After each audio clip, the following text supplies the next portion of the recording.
Bonsoir.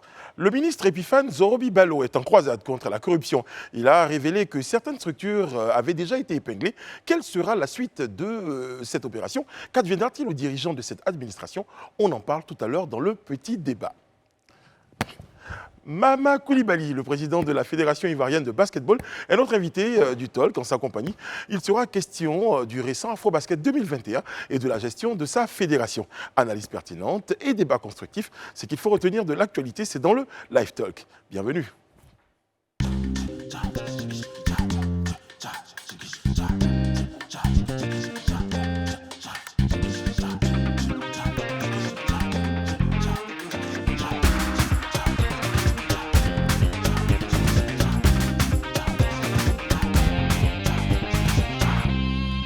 Oyez, oyez, c'est l'acte 3 de votre rendez-vous concernant cette semaine, cette nouvelle semaine, cette première semaine de la saison 2.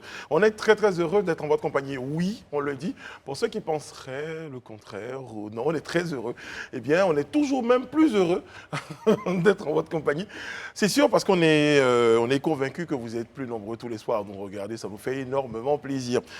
Pour nous accompagner tous les soirs, nous avons des amis chroniqueurs, journalistes, décrypteurs, analystes, communicants, commentateurs. Élisée Bolougbe, bonsoir, comment allez-vous? Bonsoir Brice, je vais très bien. On est content, merci. Bonsoir Yanassi. Bonsoir Brice. Bonsoir Madame Bleu. Bonsoir Brice. Très bien. Vous le savez, des structures de l'État ont été convaincues de corruption, selon le ministre Zorobi-Balo. Eh bien, quelle sera la prochaine étape de cette campagne de lutte contre la corruption? Nous en parlons maintenant, c'est dans le petit débat. Jingle déjà.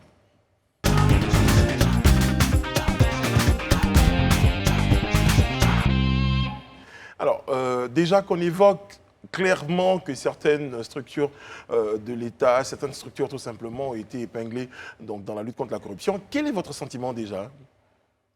Je pense que c'est un bon début. Un bon début, ça marque également le fait que l'État de Côte d'Ivoire est en train de travailler à pouvoir assainir ces différentes entités, donc que ce soit au niveau des ministères, que ce soit au niveau des services publics, et dans tous les domaines de la vie, donc dans le transport, dans l'éducation et même au niveau de la justice. Donc c'est déjà un bon début. Je crois qu'il a appelé cette opération coup de poing. Donc ça veut bien dire que des actions seront menées et que peut-être des sanctions seront prises. Donc c'est à saluer. On attend de voir exactement ce que ça va donner dans les jours à venir. Ouais. Est-ce que c'est nouveau? On a envie de dire oui, c'est un bon début, mais est-ce que c'est un autre début qui n'aboutira pas sur des résultats vraiment concrets? Moi, je reste un peu sur ma réserve. C'est bien qu'on mène toutes ces investigations. Mais encore, parce que ça soulève bien sûr l'idée de dire qu'on y travaille, qu'on met un œil dessus, qu'on met le doigt dessus. Mais est-ce que ça aboutira réellement à un réel changement? Est-ce que le problème n'est pas beaucoup plus profond que de seulement les épingler? Je trouve, pour ma part, que c'est un très bon début. C'est déjà encourageant, c'est un bon signal surtout. Et ça vient aussi réconforter ceux-là qui ont pensé qu'il était nécessaire de mettre en place un ministère de lutte contre la bonne gouvernance. Plusieurs étaient sceptiques, se posaient vraiment la question de la nécessité d'un tel ministère, vu qu'on avait déjà une autorité de la bonne gouvernance, une institution qui avait à charge de vérifier effectivement la bonne marche des institutions et des ministères et des services publics. Aujourd'hui, avec cette sortie du ministre Zorobi-Balo Epiphane, je crois que ça fait tout de suite de rassurer, de réconforter ou d'encourager les uns et les autres à comprendre qu'il était vraiment nécessaire de mettre sur place un tel ministère. Mais comme je le dis, c'est déjà un très bon signal et il est important quand même que nous puissions œuvrer, je dirais, à encourager de telles initiatives et, comme le dirait Rayana, espérer que ce ne soit pas une initiative qui s'arrête en si bon chemin. Je pense que l'ensemble des Ivoiriens disent c'est très bien, mais next step. C'est quoi la prochaine étape? Non, la prochaine étape, c'est ce que je disais, c'est maintenant avoir de la visibilité sur les acteurs qui seront épinglés et les sanctions qui seront prises. Parce que c'est vrai qu'on est habitué à ces grandes annonces qui se font après, tout ça c'est dans un cadre politique aussi. On travaille pour le pays, on travaille pour l'amélioration de vos conditions de vie et pour vous assurer un pays qui met la bonne gouvernance au devant de ses priorités. Mais derrière, il faut qu'on puisse voir des visages, des personnes qui sont épinglées, qui sont Mais il y a des inculpées structures qui ont et été qui payent. énormément citées. Hein. CITA, la police, la gendarmerie. Bon, enfin, Mais quelles sont les sanctions qui seront prises maintenant? C'est la question qu'on se C'est la pose partie surtout. même que j'attendais parce qu'en réalité, quand on regarde les structures qui ont été citées, on se rend compte que c'est vraiment tous les domaines qui concernent le citoyen. On a l'éducation, la santé, la construction. La défense, la sécurité. Et on a même 2 corps de sécurité qui sont concernés, donc de défense. La justice, la construction. Donc finalement, on a envie de dire, c'est tout. C'est toute une échelle en fait. En fait, c'est se qui est battre corrompue. contre cette corruption, on va dire institutionnalisée, qui existe depuis de nombreuses années parce que c'est pas nouveau. On en entend parler même quand il y a des examens, quand il y a des concours, à des corridors, surtout à l'intérieur du pays. Je tiens surtout à signaler également pour ceux qui sont à l'intérieur du pays, donc dans le secteur du transport, on se plaignait de la cherté de la vie à un moment donné, donc dans la période de mai jusqu'à juin. Mais lorsque des commerçants sont obligés à chaque passage de devoir payer voilà, on va dire des taxes institutionnalisées sur le terrain de la faute de force de l'ordre, mais tout ça, ça a un coût sur les denrées alimentaires qui arrivent ensuite à Abidjan. Donc, je pense que le ministre a un énorme travail de nettoyage à faire, en tout cas, énorme travail. Et tout ce qu'on veut voir, c'est des sanctions qui sont appliquées. Bon, je pense que déjà pour Est-ce que vous répondre... pensez qu'il en a les moyens, le ministre, en ce moment? Le ministre, il a été très clair. Hein. Il a dit qu'à l'issue des investigations, en tout cas pour ce qu'ils ont eu comme résultat, voici ce qu'il dit. Les résultats des investigations ont été transmis aux autorités compétentes. En ce qui concerne les forces de défense et de sécurité, le commissaire du gouvernement a été saisi. Pour les fonctionnaires et agents de l'État, les dossiers ont été transmis au procureur de la République pour engager des poursuites pénales. Donc le ministre, en donnant cette information, dit déjà que la prochaine étape, la voici. Et la prochaine étape... Ne dépend pas forcément de lui. Voilà, la prochaine étape, lui, il pense avoir fait les investigations qu'il faut. Ça ne limite pas son travail parce que les investigations vont s'étendre sur plusieurs autres structures. Mais déjà, pour ce qu'il a déjà fait, voici l'étape prochaine. L'étape prochaine est entre les mains du procureur et entre les mains du commissaire du gouvernement. C'est à eux maintenant de poursuivre le processus qui a été déjà enclenché, lui, à son niveau. Mais la question est vraiment pertinente parce qu'on se rappelle déjà qu'au mois de juin dernier, il y avait 4 directeurs généraux de structures étatiques qui avaient été suspendus. Et jusque-là, on n'a pas encore eu de retour. Voilà, c'est silence radio. On avait ne même sait reçu, pas au juste oui. ce qui a été fait ou quelle est la suite de la procédure. Donc je pense que cette question est vraiment opportune. Et bon, c'est vrai que ici le ministre, il donne déjà une ouverture. On va tous regarder et puis on va voir. On espère que très tôt, on aura une suite. Quand on lit ces propos, justement, on se dit que la suite, c'est la sanction. Mais régler ce problème, ce n'est pas seulement une question de sanction pour ceux qui ont été épinglés. Le problème est bien plus profond. C'est toute une question de mentalité, d'éthique, de valeurs, de changement de comportement à tous les niveaux d'échelle.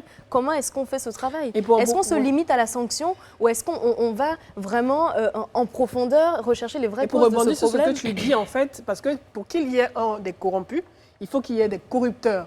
Et ça nous concerne tous. Donc c'est la société ivoirienne en elle-même, parce que derrière, on veut lutter contre la corruption, on veut épingler les personnes qui sont dans ces corps de métier on se retrouve coincé. Et qui exercent, mais derrière, on a envie d'avancer vite.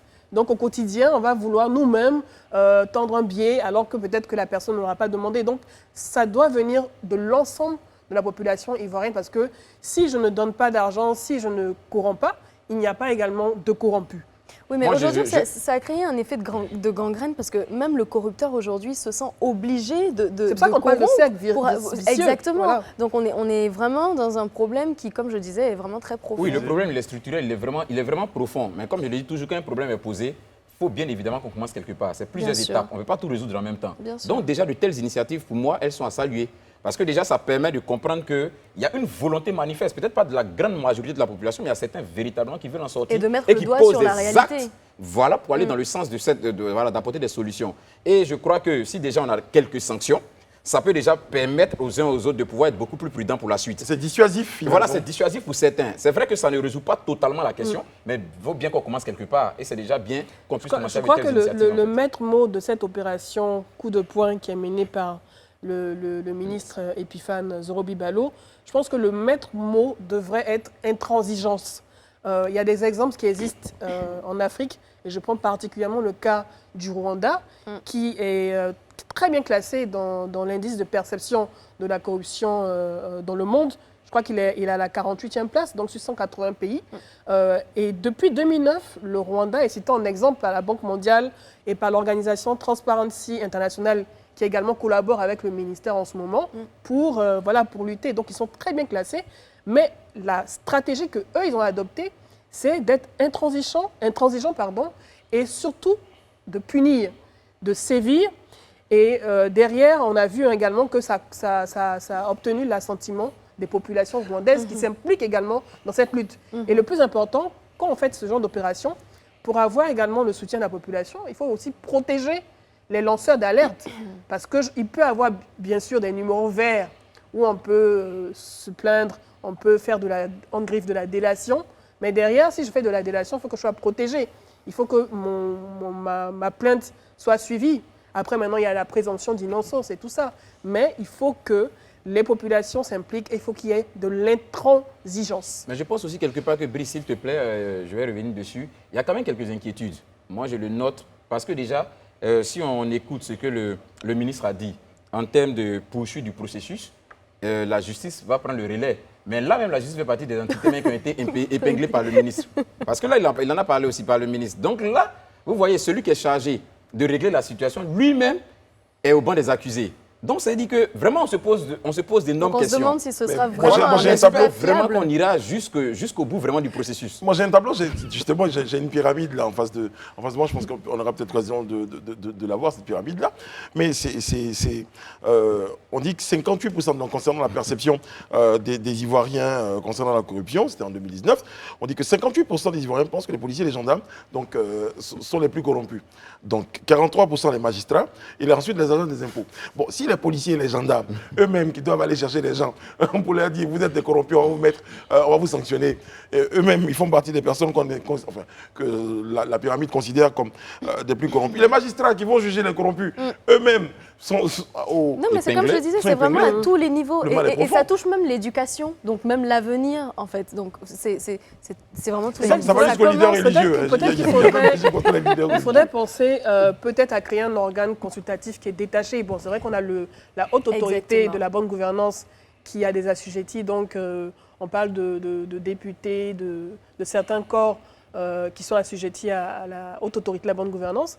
Mais dans ce cas précis, vu que ça concerne plusieurs secteurs d'activité où il y a des agents publics, je pense en tout cas pour que cette stratégie puisse aboutir et pour la détacher donc, de ces corps de métier dont tu as parlé, peut-être c'est de créer un organe consultatif indépendant qui aura des agents assermentés qui viendront de la police, de la gendarmerie et de la justice pour pouvoir faire ce travail de tracking et voilà, de suivi en fait. Mais c'est énormément de moyens qui vont quand on veut lutter contre la corruption, on est obligé à ce niveau d'avoir des moyens. Parce que c'est vraiment à une échelle énorme, j'ai envie de dire, et ça touche vraiment des secteurs qui sont parfois assez délicats. Quand on prend le cas de la justice, comment juger une justice, j'ai envie de dire, mais en tout cas, il va falloir mettre le paquet. Et le problème, en fait, c'est que il ne faut pas négliger en fait cette lutte contre la corruption. On a vu des pays comme le Liban qui aujourd'hui sont carrément en griffe, leur économie est carrément en faillite parce que la corruption a gangréné tous les corps de métier, du haut jusqu'au bas. Mais en Côte d'Ivoire, ce pays a été complètement gangréné par la corruption. En Côte d'Ivoire, c'est des milliers de milliards qu'on perd chaque année. Ça, oui. C'est des milliers de milliards qu'on perd chaque année. C'est un réel impact sur l'économie en Côte d'Ivoire. Tout ça dû à la corruption. Une chose est sûre, il faudra vraiment mettre le paquet, comme je dis, et vraiment aller en profondeur. Mais bon, la bonne nouvelle dedans, c'est qu'on évolue quand même au niveau du rang donc des classements donc des pays corrompus. Là, on est à la 104e place, au 104e rang mondial, et on est le 20e pays africain. Donc on a des efforts. Il y a des efforts. Des efforts sont faits. Mais maintenant, justement, les gens disent, comment vous voulez qu'on lutte contre la corruption parce que c'est ça le problème. Donc, ils disent, si ceux-mêmes qui sont censés donner l'exemple ou bien sévir quand il y a corruption, eux-mêmes sont gangrénés par le mal. Ils disent peut-être mettre en place une forme de super team. Mais c'est ce que je disais, je parlais d'un conseil consultatif, en tout cas d'un organe indépendant, avec des agents assermentés qui viendraient de ces différents corps, que ce soit la police, que ce soit la justice, que ce soit la gendarmerie, et qui feraient ce travail d'exécution, de collecte d'informations, de suivi des plaintes, des dossiers jusqu'à... En espérant même Parce qu'ils qu'il ne faut soient le pas dire, contaminés par le c'est pas mal. l'ensemble Le du but, voilà, corps, c'est pour ça qu'ils soient c'est pas assermentés, l'ensemble voilà. des corps Oui. qui se trouvaient touchés. Il faut quand même le dire. Voilà, parce que là, les chiffres... donc, Il faut c'est séparer la bonne 40%. graine de l'ivraie, comme on le dit. Exactement. En tout cas, une chose est sûre, ce serait idéaliste de penser qu'il n'y aura plus de C'est corruption. pas possible. Mais l'objectif ici, c'est de vraiment réduire ce gap qu'on a et ces pertes qu'on a, notamment sur le plan financier, parce qu'on a besoin d'argent, j'ai envie de le dire de Et moi, façon aussi, terre à terre. moi, je pense aussi que l'une des solutions qui pourrait être envisagée dans le cadre de la lutte contre la corruption, ça serait aussi l'exemplarité. Vous savez, quand généralement on a un leader, on a quelqu'un qui a une certaine autorité sur nous et qui jouit d'une forme de probité ou qui fait preuve d'une forme de probité, ça a tendance à impacter un peu ceux qui sont en dessous. Donc je voudrais que cet aspect-là aussi ne soit pas perdu de Donnez vue. le Vous bon imaginez exemple. par exemple que si ces corps dont on parle, c'est-à-dire avant par exemple même que le procureur ou le commissaire du gouvernement n'engage des procédures contre des policiers et autres, la direction générale de la police, avec le directeur général lui-même en premier, prennent sur la responsabilité de sortir de leur rang des personnes qui, elles, sont accusées ou elles sont coupables d'actes délictueux, vous voyez déjà que ça va... Ce serait un ça va- message fort. Oui, ça va déjà être un message fort et ça va permettre déjà aux uns et aux autres de comprendre que si déjà ceux-là même qui ont beaucoup à gagner, je dirais en quelque sorte, parce qu'ils sont à l'élite de pouvoir s'adonner à ce genre de choses, sont ceux-là même qui combattent, ça peut emmener les uns et les autres quand même à revoir leur position. Donc l'exemplarité, Mais c'est pas un pour peu moi, est utopique quelque parce que chose- je pense qu'on est dans une société où chacun pense un peu Non, à pas ses très- intérêts. C'est ce qui justement nous mène à Non, ce mais problème. faut pas tout de suite aussi dire que c'est utopique. Vous voyez, en fait, faut le faire des chantier efforts, peut être oui. grand, le chantier peut être immense. Mais comme je le dis toujours, quand tu as par exemple 100 km à parcourir, que déjà tu parcours 500 mètres, tu as réduit les 100 km. Bien Donc il faut déjà essayer en fait. Voilà, c'est surtout pas de penser que c'est impossible. Parce que si on va sur la base de la fatalité, on ne fera jamais rien. Sur Il les, faut réseaux, on considérer dit- que c'est sur réalisable. les réseaux sociaux, on nous dit également que peut-être qu'on pourrait récompenser les acteurs, les personnes qui ne seraient pas corrompues, qui feraient bien leur travail. Mon avis, il dit, c'est tellement profond au point que quelqu'un mais qui fait ceux bien même son qui sont travail, on corrompus- doit le récompenser. Non, mais ceux Alors qui que c'est sont naturel. corrompus alors que c'est son travail. n'auront rien à envier à ceux qui ont été récompensés, parce que le montant de la corruption peut-être dépasse même la récompense. Donc, Non, oui, Une chose est sûre, hein, de grands efforts sont faits et je pense que déjà le fait de tirer sur la sonnette d'alarme, on avait dit c'était d'abord des propos, on est habitué, chaque fois qu'on parle de lutte contre la corruption, tout le monde finit par se dire bon, c'est un coup d'épée dans l'eau, on va encore nous sortir des grands concepts, mais là on s'est rendu compte qu'ensuite, il y a maintenant, on va plus loin, il y a des sociétés qui sont épinglées, elles sont nommément citées, tout le monde commence à porter un regard. si tu Et me puis, le permets, Brice, tu sais, quand tu parles, moi je pense à ce volet sensibilisation de la population qui a un grand rôle à jouer justement dans ce chantier. Parce que je veux dire, les gouverneurs et tout ce corps de gouvernance, ça représente vraiment une minime partie donc, de ceux qui donnent l'exemple, certes, mais la population, c'est vraiment tout le monde. Et je pense que si on arrive, De toute façon, vous dites dans la population, nous, il y a tout le monde dans la à prendre une population. décision, Dans la population, il y a nous, les en tant que gendarmes, il y a les citoyens, policiers. En fait, c'est un combat commun. c'est un Voilà. combat commun. Et il faut le prendre à bras le corps, il faut y croire. Parce que Exactement. je crois que beaucoup d'Ivoiriens, beaucoup de personnes ont commencé à désespérer de ce combat-là en disant non, il est perdu d'avance, de toute façon, Non, il mais est en vieux tant comme que le monde du citoyen, on phénomène. s'attend trop souvent à ce que l'exemple soit donné. Bon. Donc aujourd'hui, En il tout cas, faudrait que nous, on ait un engagement Ce qui est personnel. en fait. intéressant dans cette lutte aussi, c'est l'intégration de la digitalisation parce que derrière le fait C'est qu'on ça. ait des services publics où on est obligé de donner de l'argent de main à Une main forme de traçabilité. favorise cette corruption. Maintenant, on sait qu'on peut payer ses C'est ça. impôts par mobile money. Ou bien qu'on ne peut voilà. pas aller avec ses 40 000 francs chercher que son je- passeport, puis il faut payer à Exactement. quelqu'un, on va quelque part. Bon, Tout est bref. commence à être Pour dire, digitalisé. Ça C'est un part bon d'une début. grande volonté. Il faut y croire et puis nous y croyons Et ici. il faut soutenir. Puis moi, je voudrais surtout dire aussi qu'on a les regards fixés sur le procureur et puis sur le commissaire du Ça, gouvernement. c'est pour la suite. Hein. Voilà. Exactement. Next step. Merci beaucoup, M. Boulougou. Les Fin sanctions. de notre petit débat aujourd'hui. Eh bien, on va découvrir maintenant notre lu, vu et entendu.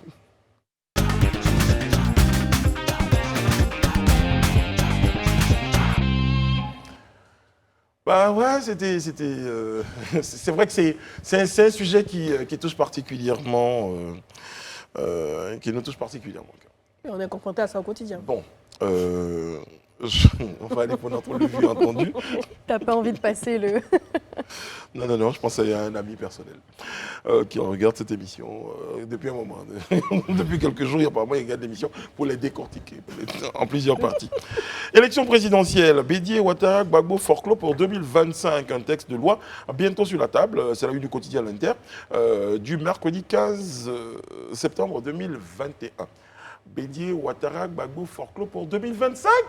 Tu vois, j'y mets le... Parce que là, on me voit 2025. Donc il y a un point d'interrogation. Alors, qu'est-ce qui, je me tourne en général vers Élysée, qu'est-ce qui suscite cette une de nos confrères de l'Inter? Ben, cette une-là est motivée par le fait que le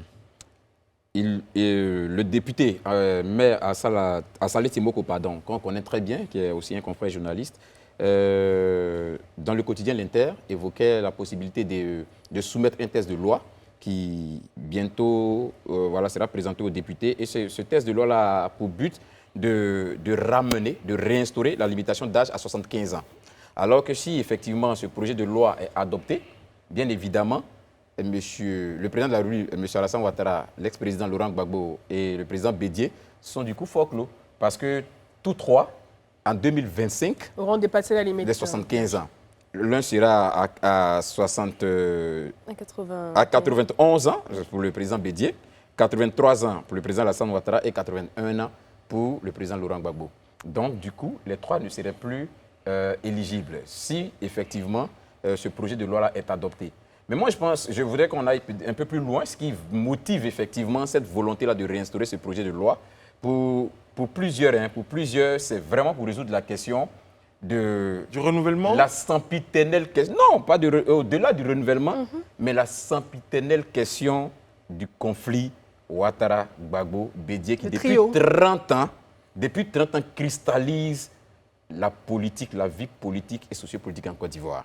Je pense que pour la plupart de ceux qui sont à la base de ce projet ou qui souhaitent ce projet, c'est vraiment pour permettre que de nouveaux visages puissent animer la vie politique en dehors de ces trois-là, qui pour les uns et les autres, d'une manière ou d'une autre, sont responsables des situations de crise que nous vivons depuis bientôt 3 décennies. Moi, je suis vraiment curieuse de savoir, ce texte de loi est porté par quel groupe de députés. Donc, est-ce que c'est l'ensemble?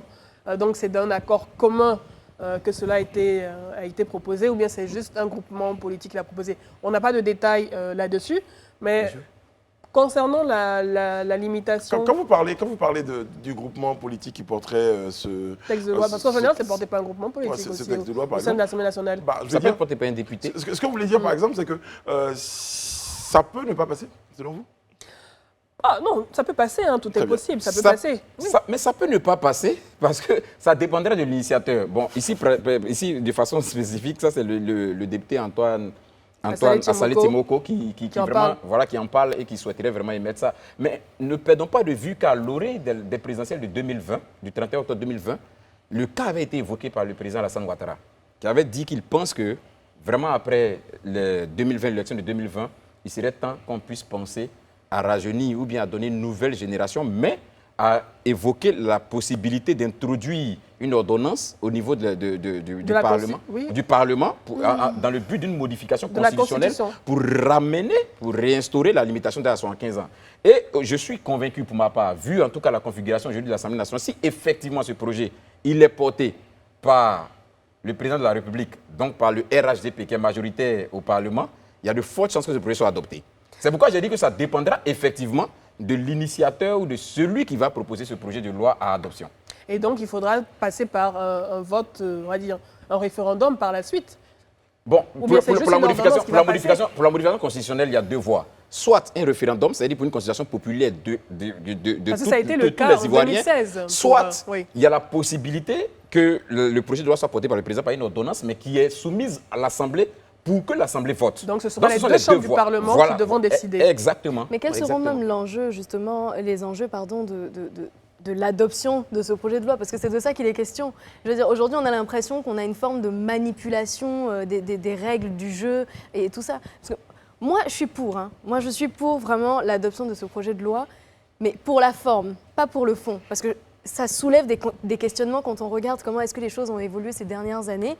Et en ce petit laps de temps, avoir des lois aussi contradictoires, j'ai un petit problème. Bon. Honnêtement, on se demande ce qui se cache derrière. Est-ce que ça fait objet d'une manipulation? Vous posez la question, ou est-ce que ça va aboutir? Est-ce que c'est opportun? Mais même si c'est opportun, où est-ce que ça aboutira? Est-ce que c'est vraiment pour le certains le disent, ça aboutira au renouvellement de la classe politique. Moi, je ne suis pas sûre. Je ne pense pas que cela aura un impact sur le changement ou le renouvellement. Peut-être que ça sera un renouvellement des visages, mais ce sont des hommes politiques qui ont une base très forte, qui ont de l'ancienneté, donc qui ont des disciples et qui ont des cadres au sein de leurs différents partis qui épousent leur Mais idéologie justement, je ne depuis vois pas des t'en années. dire. s'accorde. Est-ce que ça veut dire Pour moi, que- la est-ce que- limitation d'âge, vous dites- je ne pense Moi, pas j'ai que ça été d'accord sera- avec c'est pas Élisée. si Moi, j'ai été nécessaire. d'accord avec Élisée justement sur la question de dire que le problème aujourd'hui, ce n'est pas une question d'âge. Quand on parle de renouvellement de la classe politique, ce n'est pas l'âge. Je veux dire, une personne qui a passé les 75 ans peut très bien apporter une vision nouvelle en fait à la gouvernance C'est la ivoirienne. question de, C'est la les question individus. les individus qui sont au devant de la scène depuis des années et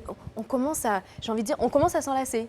On commence clairement à s'en lasser, c'est le sentiment général qu'on a. On a envie de voir de nouvelles personnes proposer de nouvelles choses, Alors, renouvellement de la classe politique, on peut très bien avoir un jeune qui vient et proposer les mêmes choses qui ont été faites En depuis fait, des moi, années. je reviens encore sur le fait que ça ne va rien changer, la limitation d'âge.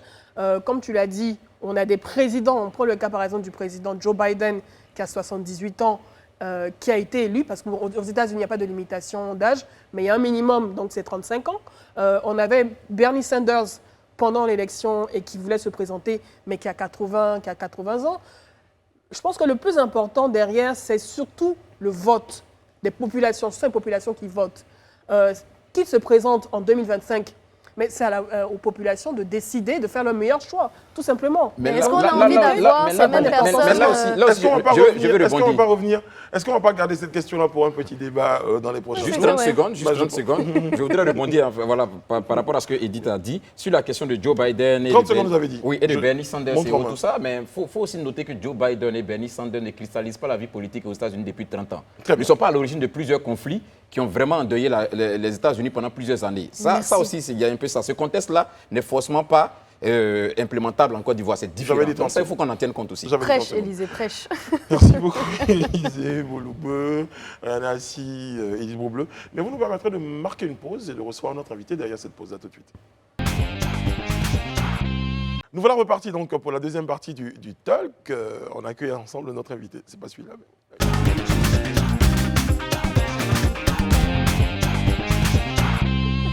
Je suis prêt à voir quand le jingle finit.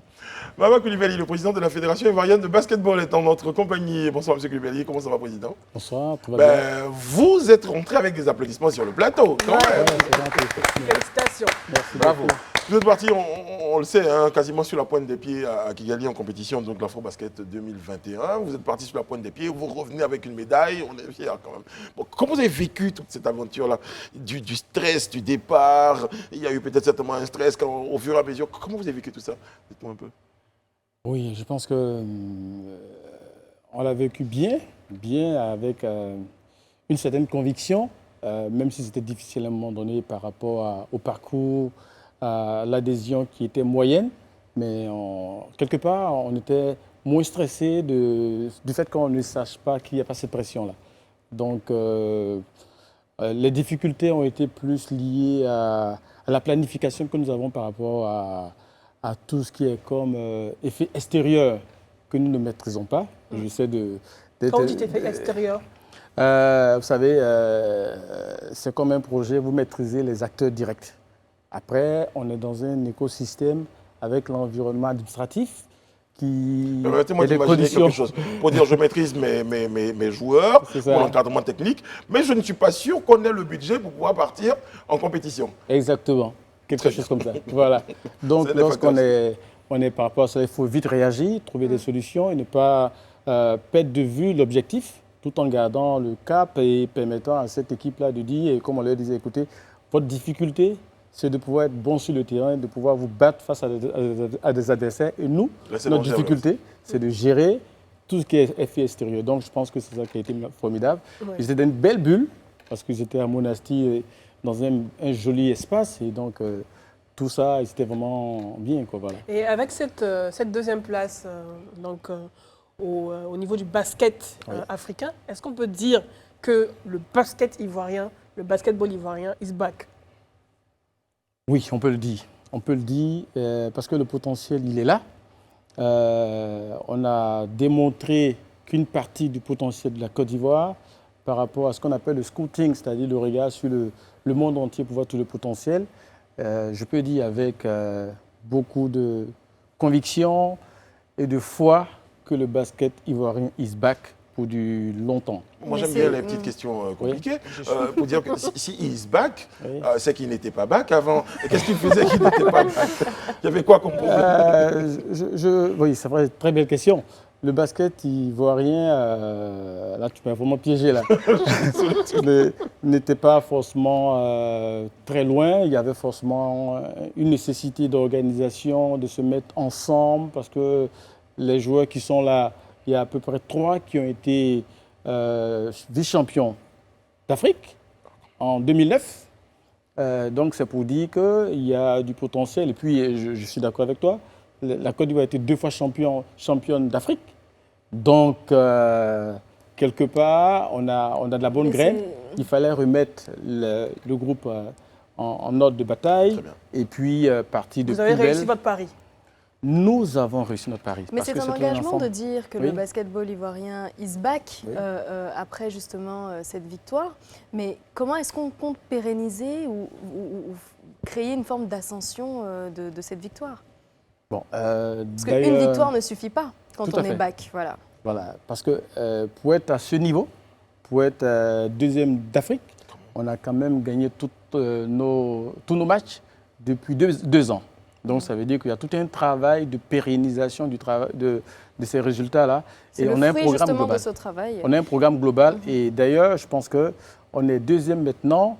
Je ne dirais pas qu'on ne s'attendait pas à cela, mais on travaille sur la durée, sur 4 ans, pour que durablement, on soit au moins champion d'Afrique dans l'une des Mais qu'est-ce catégories qui a dans fait 4 ans. défaut? Parce que c'est seulement un écart de 3 points. Oui, si là je on ne me revient trompe sur la pas. partie technique. Ce qui a fait défaut, on a mal entamé le match. Je pense que c'était le match où la Côte d'Ivoire courait derrière le score. Et comme on avait quand même un cœur de lion, d'éléphant on dirait, donc ils ont été capables de revenir. Vous êtes bien défendu devant le tenant du titre, en fait. Là, tu disais. Oui, qu'on connaissait un peu. Et bon, voilà, je pense qu'une finale, c'est un match où il y a un vainqueur et un perdant. Et il y a des facteurs qui sont peut-être qu'on ne maîtrise pas. Je pense que bon, on peut être heureux de cette deuxième place, même si on a cru. Mais bon, Dieu a voulu qu'on soit deuxième. Ok, Président, vraiment, je voudrais déjà vous dire félicitations hein, Merci. et au-delà de vous, vraiment à toute l'équipe. Mais je m'en voudrais de ne pas vous poser cette question. Nous avons lu dans la presse que vous aviez soumis un budget de 150 millions de francs CFA à l'État de Côte d'Ivoire pour vous aider effectivement à mener cette campagne. Et les retours que nous avons eus aussi au travers de la presse, c'est que vous n'avez même pas obtenu ce montant. Certains même ont avancé qu'on vous aurait répondu que vous aviez une dotation de 50 millions et que vous aurez déjà utilisé près de 34 millions. Il ne vous reste donc plus que 16 millions. Et après arbitrage, les autorités en gestion du sport en Côte d'Ivoire auraient pris en charge le billet d'avion et puis certaines commodités. Aujourd'hui, vous êtes devant nous et vous êtes devant la nation. Je m'en voudrais vraiment de ne pas vous poser cette question. Quelle est la vérité dans cette histoire? Bon, il y a beaucoup d'informations à corriger. D'abord, on a sollicité un budget de 180 millions. Ok. Parce que on nous a dit, je vais dire, à première vue, comme vous dites que le budget qu'on a sollicité il y a quelques semaines, que le budget, on ne pouvait pas l'avoir et on avait engagé toute la dynamique pour y aller. Et donc, on a dû s'organiser pour pouvoir partir à la compétition, comme je le dis un peu, en épargnant le groupe de toutes ces difficultés financières parce que ça peut arriver et quand on est président de fédération, il faut avoir la capacité de trouver des solutions et parallèlement de travailler avec son administration pour pouvoir, in fine, arriver à régulariser cette situation. Président. Parce qu'on est dans un domaine de Terminé. finances publiques. Voilà, d'accord, ok. Terminé. Oui. Terminez ça. Allez, Et oui. je vous pose une question tout à l'heure. Finissez. D'accord. Donc, je ne vais pas répondre à votre question comme un interrogatoire. Mais je vous dis globalement, on a eu des difficultés, on en a assez parlé. Aujourd'hui, on doit célébrer cette seconde place et tirer des leçons pour que dorénavant, on puisse mettre en place les budgets en fonction de la performance des équipes. Parce que, comme vous avez dit, si on veut rester à ce top niveau, il ne faut pas que cette situation se répète parce qu'il n'est pas forcément évident qu'on puisse être à l'abri des difficultés lorsque l'accord cadre pour pouvoir accompagner les équipes Vous nationales. venez de n'est pas donner une respecté. réponse diplomate, en fait. Moi, je vais Oui, faire, la question. moi, je vais faire le gentil flic. Lui, il a fait le flic de l'interrogatoire. D'accord. Est-ce que vous avez eu les 180 millions finalement? Non, on n'a pas eu le budget qu'il faut. Très bien. Je pense qu'il y a un engagement qui a été pris par l'État pour nous, pour régulariser cela. C'est vrai, monsieur... En plus des 100 millions que vous avez reçus comme don. Les 100 Non, millions non, sont, pas des- voilà, sont des primes Voilà. d'objectifs. Ok, En fait, d'accord. ce qu'il faut, il n'y a pas eu de billet d'avion qui a été financé par... C'est la question pour laquelle je voulais tout à l'heure par vous interpeller, monsieur le président. l'administration. Nous nous sommes organisés au mieux pour épargner l'équipe de tous ces aléas Ce stress. et ensuite, après, de travailler avec notre administration pour pouvoir régulariser cette situation. C'est un risque qu'on a pris, mais je dis, quand on est président de fédération, on réagit, on agit pour le compte de l'État, de son ministère, de l'État, parce que derrière cela, il s'agit de la nation. Et aujourd'hui, la nation est fière des éléphants. Et c'est ça qui est le plus important. Après, on a le temps de voir avec notre hiérarchie que, attention, il faut faire attention à tout ça, parce que c'est trop risqué d'aller à l'aventure dans ce contexte-là avec tout ce qui a comme impact négatif au cas où on n'arrive pas au résultat. Mais bon, Précis. Ma voisine qui m'a Oui. demandé, Oh. pendant que le match, je regarde cette émission, D'accord. ma voisine elle me dit, mais on dit le match est cher, viande est cher et tout, et on sollicite 180 millions pour aller jouer au basket. 180 millions, c'est dans la tête de certaines personnes, ça représente quoi en fait pour une préparation pour des non, équipes? écoutez, vous savez, peut-être que quand on rentre dans les détails, on se rend compte que ce n'est pas grand-chose. Parce que Il y a les billets d'avion. Quelles sont il y a- les Il y a bourses de énormément budget les plus de- importantes? oui, bourses, il y a c'est le énormément billet de d'avion. choses. Ok. les billets d'avion, je vais vous donner un indicateur. En période haute, Ouais. saison, Haute saison, oui. vous êtes minimum à 700 000 francs le billet d'avion pour aller à Tunisie. En période haute, de Paris à Abidjan, on n'est pas loin de 1 million, 1,5 million. Et les compétitions ne sont pas calées en fonction des périodes hautes ou des périodes basses. C'est ça. Vous tombez dedans, vous êtes dedans. Vous allez, vous n'avez pas le choix. Donc les billets d'avion dans ce genre de compétition représentent près de 50%. Je suis peut-être un Je vais vous novice, donner une monsieur le autre président, sur les indication. billets d'avion. C'est- Je suis c'est- peut-être en un fait- novice, mais est-ce que vous pourriez solliciter l'avion présidentiel une fois peut-être? Ah non, évidemment, ça coûtera plus cher. Ah parce oui. que le kérosène et tout ça, le personnel, c'est encore plus cher. Très bien. Quand Ok. vous prenez... Brice, moi j'ai une petite question. Je voulais, en fait, Oui, parce vas-y. que pour arriver sur des détails, pour que vous regardiez C'est que ça. ce n'est pas grand-chose. C'est ça. Si on vous dit que des joueurs ont 25 000 francs par jour, qui ont des salaires entre 5 000 et 10 000 euros, qui viennent se sacrifier pour un État dans ce contexte, qui arrive à ce montant, vous voyez qu'on a fait vraiment du vrai cost killing pour tomber à ce budget. Donc, il faut pouvoir regarder le détail de tout ça. Vous avez une délégation de 24 personnes. Vous êtes dans des... Et ensuite, quand on va à Monastir, on a 8 jours gratuits qui fait qu'on tombe à ce budget minimum. C'est pour vous dire qu'il faut peut-être prendre ces petites calculettes pour se rendre compte que pour une nation qui fait à peu près 26 millions d'habitants et qu'on investit 100 millions, regardez le ratio d'amour, de sympathie, de bonheur qu'on apporte, c'est vraiment rien du tout comparé au football. Je ne vous dirai pas les chiffres. Mais vous Brice, devez moi, en savoir. je suis surexcitée Je depuis voulais parce que m'en je veux aller. absolument poser cette question. Parce que vous Allez-y. avez dit un élément qui m'a interpellée, c'est la nécessité donc d'allouer les budgets en fonction des performances. C'est ça. Comment est-ce que les budgets sont alloués en ce moment? En fonction de quoi? Voilà, ça c'est une question à poser au ministère. C'est ça. Déjà, selon la vision de tous les ministres qui sont passés, il y a une classification des fédérations en fonction des performances par rapport à ce qu'on appelle la parafiscalité. Il y a aussi, que je dirais, la bonne gouvernance. Il y a aussi le choix du ministère de se dire cette discipline-là nécessite un accompagnement meilleur parce que cette discipline sera une discipline ambassadrice du pays. Donc ça, D'accord. c'est à la Et discrétion. jusque-là, le basketball n'en faisait pas partie. Vous savez, dans la classification des sports, après le football, c'est le basketball. Et j'ai tendance à dire que s'il fallait regarder les sports où on a un ADN de capacité d'être les meilleurs au monde, le basket fait partie de ces 3 sports. Parce que historiquement, on a été à plusieurs Coupes du Monde, on a eu des Coupes d'Afrique, on a des joueurs au haut niveau, donc avec le football. Donc à partir de là, l'État doit pouvoir regarder pour dire, voici le sport où on doit relativement plus investir parce qu'il est facile d'avoir des terrains de basketball à travers toute la Côte d'Ivoire. Je ne ferai pas l'insulte à d'autres En tout cas, disciplines. on aura l'occasion de revenir hein, sur la gestion de la fédération et donc on a des questions sur vos difficultés, C'est sur ça. vos grandes satisfactions. En tout cas, on a noté que pour être président de la fédération de basket, il faut avoir les reins solides et puis il faut avoir un bon carnet d'adresses et de bonnes connexions. Est-ce que vous avez La passion aussi. la passion? Et puis, voilà, trouver des solutions, ça et là. Et puis, bon, voilà, c'est un peu Il faut ça aimer aussi. son équipe aussi, surtout. Il faut aimer son pays. Il faut croire, justement. Il faut aimer son équipe. Bon, pour la faut- première partie, voilà, on va parler de ce Afro-Basket. Il y a des noms, hein, certainement, qui ont fait plaisir aux Ivoiriens. Costello. Et moi, je voudrais vraiment qu'on s'intéresse. Tu as parlé de Costello, il y a aussi Zouzoua. Il y a beaucoup de noms. C'est ça. Ces deux noms qui sont revenus Zouzoua, le seul particulièrement. BT d'ailleurs qui ne parle pas Qui ne parlent français. pas français, qui C'est parlent ça. anglais. Ouais. On les a découverts, en tout cas, moi je ne suis pas très basket, mais je pense que la plupart les ont découverts pendant cette compétition et ont vu leur performance au-delà de leur nom. Comment s'est passé le recrutement de vos différents joueurs et particulièrement de ceux-là Surtout de Costello, qui à l'origine Voilà. serait américain. qui sera américain Voilà, et j'ai vu qu'il avait la nationalité ivoirienne. C'est ça. Comment ça s'est passé? D'abord, il faut saluer toute l'équipe parce que c'est quand même 24 Bien personnes, sûr, 27 bien personnes. Et on a un manager général, on a un directeur technique national et tout ça. Donc, c'est une équipe, c'est un travail d'équipe. D'abord,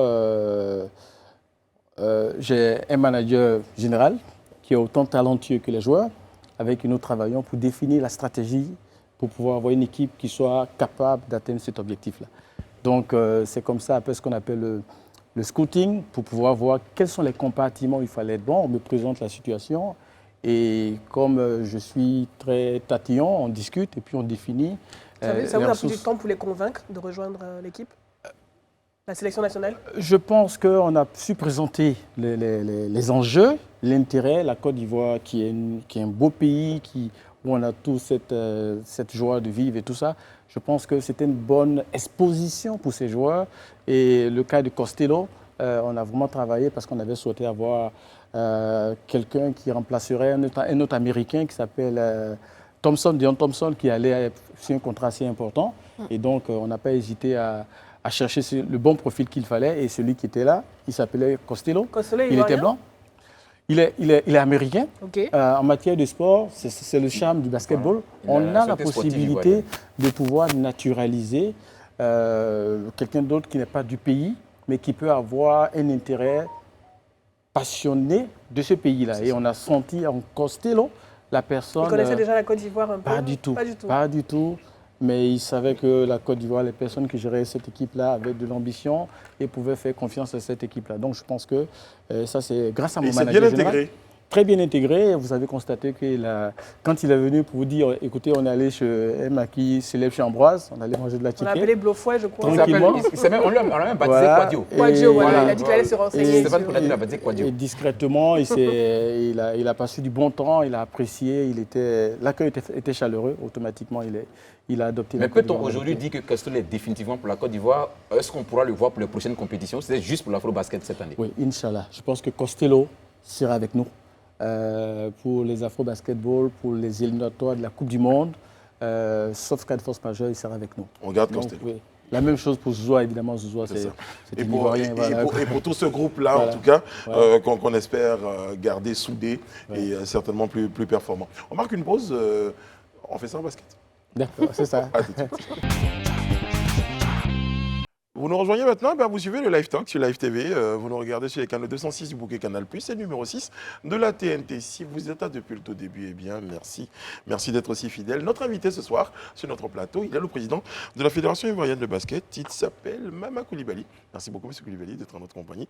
En tout cas, on est dans l'euphorie et on ressent toutes les émotions de cet afro-basket-là qui nous a donné beaucoup de bons Oui, moments. on a quand même eu un sans faute, un parcours sans faute jusqu'à la finale. Jusqu'à la finale. Avec ces 3 points, donc ce panier qui Ouais, manquait. c'est ça. Mais sinon, pendant toute la compétition, on a eu un sans faute et je pense que les Ivoiriens ont commencé à découvrir ou redécouvrir ce sport. Tout à fait. Moi, la question que je voudrais poser, est-ce que, c'est vrai que c'est tout frais, mais est-ce que ça a changé la perception des annonceurs, des marques au niveau de la fédération, au niveau de votre équipe?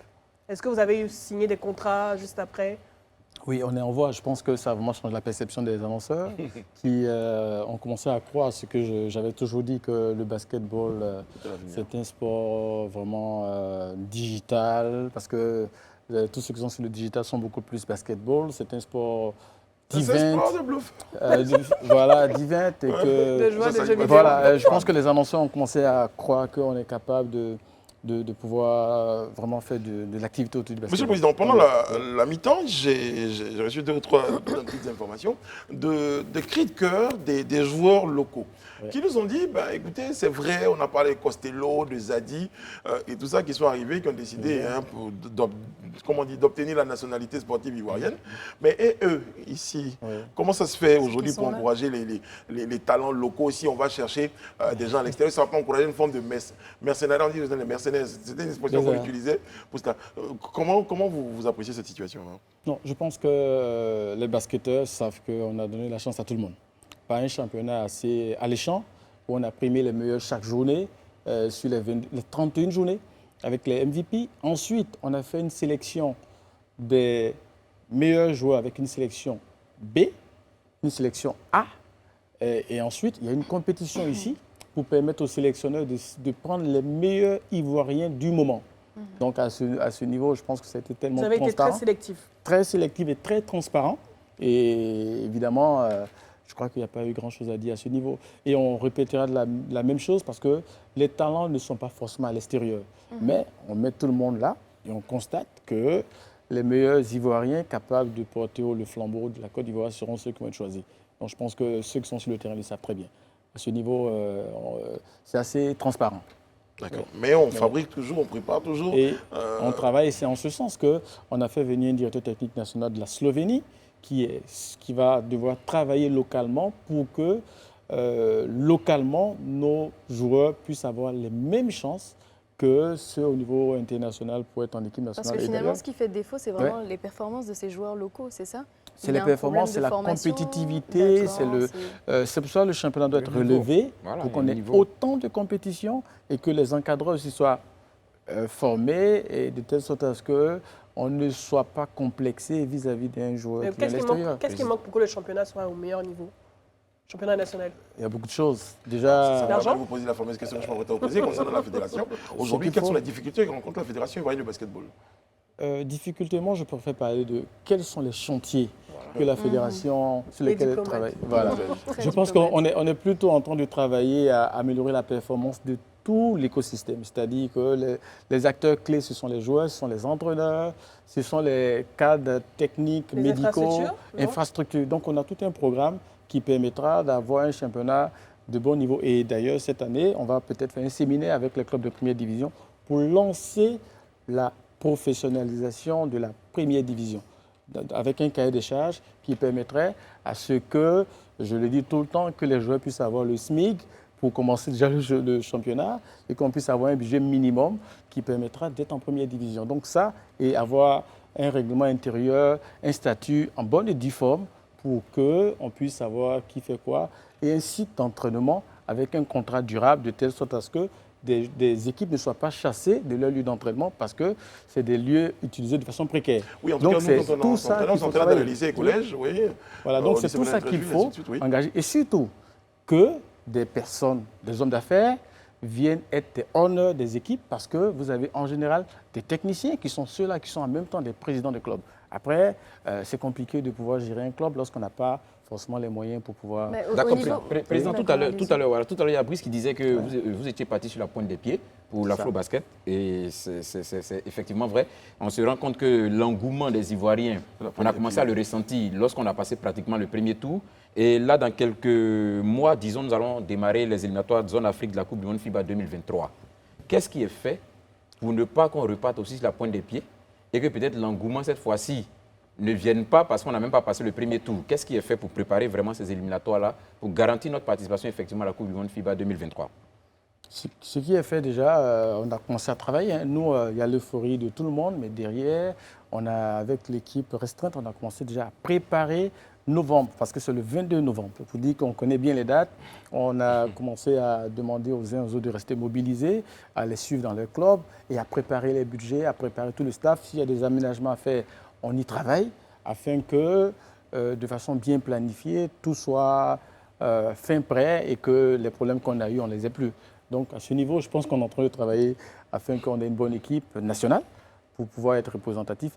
Mais sachez-le, bon, je dis, c'est paradoxal, c'est vrai qu'il faut aller à la Coupe du Monde pour pouvoir avoir une embellie internationale. Mais localement, Moi, je pense que cette victoire doit nous amener à avoir du basketball un peu partout ici, parce que l'économie locale du basketball doit nous permettre d'avoir des ressources pour financer le basketball. Parce que c'est ça qui est important aussi. L'objectif, il faut que ton fils, votre fille, vos enfants aillent dans les centres de formation pour qu'on puisse passer d'ici quelques années à 20 000 licenciés. Et qu'on puisse avoir des centres de formation éthiques, qu'on puisse labelliser les centres de formation pour que lorsque M. Brice dit « je veux que mon fils aille dans un centre de formation », il sait très bien qu'il faut qu'il aille dans tel centre de formation.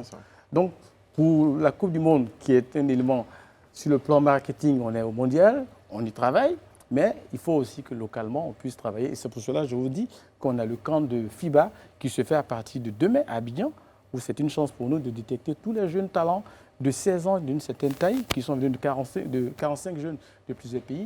Donc c'est tout ce travail-là qu'il faut faire de planification, mais pas seul, avec toute une équipe qui permettra d'être à la hauteur des attentes des Ivoiriens qui durablement doivent avoir du bon basketball et devant leur télévision. Et chaque samedi, on voudrait qu'on aille au terrain. Je m'apprêtais justement à parler de la question de l'adhésion du public au basketball. Madame Bleu n'était pas basketball, elle ne connaissait pas le basketball. Aujourd'hui, à la faveur de cette grande victoire, elle commence à s'intéresser au basketball. Mais est-ce que de plus en plus les Ivoiriens, parce qu'ils ont commencé à délaisser un peu les stades de foot, est-ce qu'ils se tournent un peu vers les terrains de basket?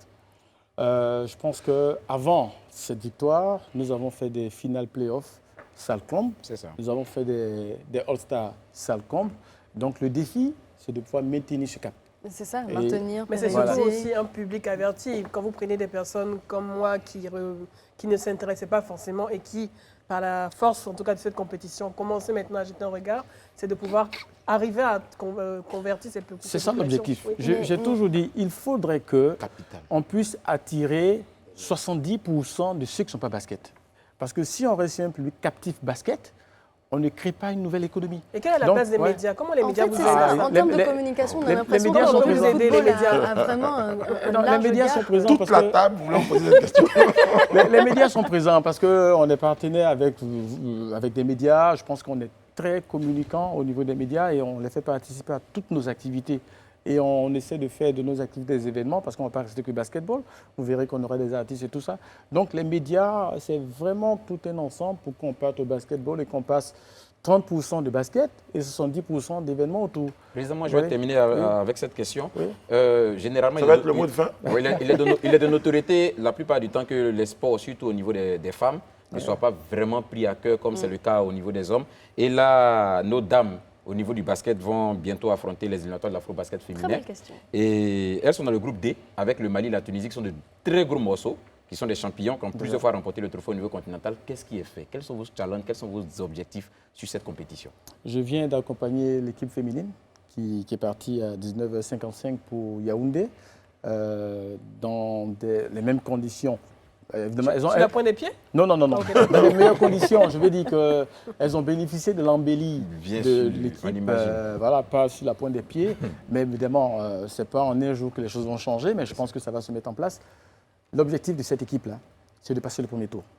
Parce qu'on est une équipe qui est constituée à 90% de filles locales. Je n'ai pas dit que lorsqu'on est local, ce n'est pas l'équipe forte. Ce qu'il faut comprendre, c'est qu'à l'extérieur, les filles, les équipes jouent 2 à 3 matchs par semaine. C'est ça. C'est plusieurs afro-basketball. Lorsque vous avez 50% des filles de l'équipe nationale qui sont à leur première compétition, vous savez, le sport, c'est assez rationnel. Bien sûr. Plus on pratique, plus on a la possibilité d'avoir des Nous travaillons dans la durée avec les filles pour que dans 4 ans, on puisse être parmi les 4 nations et continuer à rester à ce niveau-là. Et il faut commencer quelque part et puis ensuite espérer qu'on aura également une belle équipe féminine pour faire vibrer également. On va y arriver. Très bien. Ouais. Monsieur le Président de la Fédération ivoirienne de basketball, Maman Coulibaly, merci d'avoir été en notre compagnie. C'est moi. En tout cas, on nous avait prévenu que vous étiez très diplomate. On en a tenu compte. En tout cas, félicitations encore une fois. Et puis, tous nos voeux de succès vous accompagnent, vous et toutes vos différentes équipes. On espère vous retrouver sur ce plateau-là. En or, cette fois. Là, vous êtes en argent, donc vous reviendrez en or avec d'autres joueurs. C'est jamais un vrai bon plateau, mais en tout cas, on y croit. Félicitations et puis encore, vous êtes à la maison, à Live TV. Merci beaucoup. J'ai demandé à Jimmy de me faire un petit défi. J'espère qu'il va réussir avec le ballon de basketball. Regardez ce que ça va donner. Allez-y, Jimmy. On vous retrouve demain sur ce même plateau-là. Prenez soin de vous et des autres. Que Dieu veille sur vous, que Dieu veille sur la Côte d'Ivoire et sur le basket ivoirien. À demain.